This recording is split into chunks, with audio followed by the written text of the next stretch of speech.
Mangroves are unique ecosystems thriving in coastal areas where land meets sea and life thrives. This vital multifunctional resource serves several essential roles, filtering pollutants from the water, enhancing water quality, acting as natural barriers protecting coastal communities and ecosystems, capturing and storing large amounts of carbon dioxide, serving as significant carbon sink, providing economical benefits such as supporting fisheries and tourism, and most importantly, supporting rich marine biodiversity by providing vital habitats for fish, birds, and mammals, crucial for healthy marine ecosystems. However, mangroves face significant threats due to deforestation, pollution, and climate change. To combat these challenges, assessing biodiversity is essential for conservation, restoration, and sustainable management. In this video, we will explore methods for assessing mangrove biodiversity, which can inform strategies for protection and preservation. Transect line survey method. Let's now talk about the method 1, the transect line survey, also known as the belt or transect line. This method is one of the simplest way to study mangroves ecosystem in the field. So, how does it work? To begin, researchers chose a straight path through the mangroves area and laid down a measuring tape, usually 50 meters long. This becomes the transect line and it serves as the guide for where to observe and collect data. Once the line is set, they begin to walk along the tape slowly and carefully as they go. They record the plant species, usually the mangrove trees, that they see touching or growing close to the tape. There are two common ways to do this. First, by checking the irregular intervals along the tape. For example, every 1 meter or every 5 meters and writing down which species are found at each of those points. Second, by setting a belt width like 1 meter on both sides of the tape and recording all the species that falls within the strip. So it's like drawing a narrow rectangle on the ground and studying everything growing inside it. This way, researchers can measure not only what species are present, but also how many individual of each one are found along the transect. It's kind of like slicing a small piece of mangroves forest and using that slice as a sample to represent the whole area. So what kind of data do we get from this? From this method, we can collect data on what species are present, how many of each species are there, or the abundance, zonation patterns, which shows where the different species tend to grow, and sometimes even the density of the trees in that area. Now, what makes this method useful? It's very simple to do, doesn't cost much, and it's a great choice for long-term monitoring because it's easy to repeat the same way over time. But like any method, it has some limitations. It might miss rare or hidden species, especially those that don't grow right along the transect line. Also, if the terrain is hard to access, like muddy or full of tangled roots, setting up the line can be a challenge. In summary, the transect line survey is a practical method to get a clear snapshot of species distribution in the mangroves ecosystem, perfect for a quick, reliable data collection.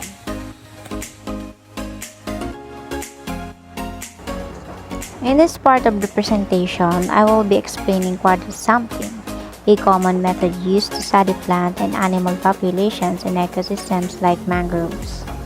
So let's begin with how it works. Quadrant sampling involves placing a square frame, usually measuring 1 meter by 1 meter, on the ground in the study area. The placement can be random to reduce bias or systematic, following a regular pattern across the site. As you can see, this is the image of a quadrant. It marks off a specific, consistent area for observation. Once the quadrant is in place, all the plants or organisms inside it are counted, identified, and recorded. This could include mangrove seedlings, grasses, or even small animals found within the square. This process is repeated across the different parts of the site to collect enough data for analysis. Now, what kind of data is collected using this method? Quadrant sampling helps us measure species density. This refers to how many individuals of a species are present per unit area.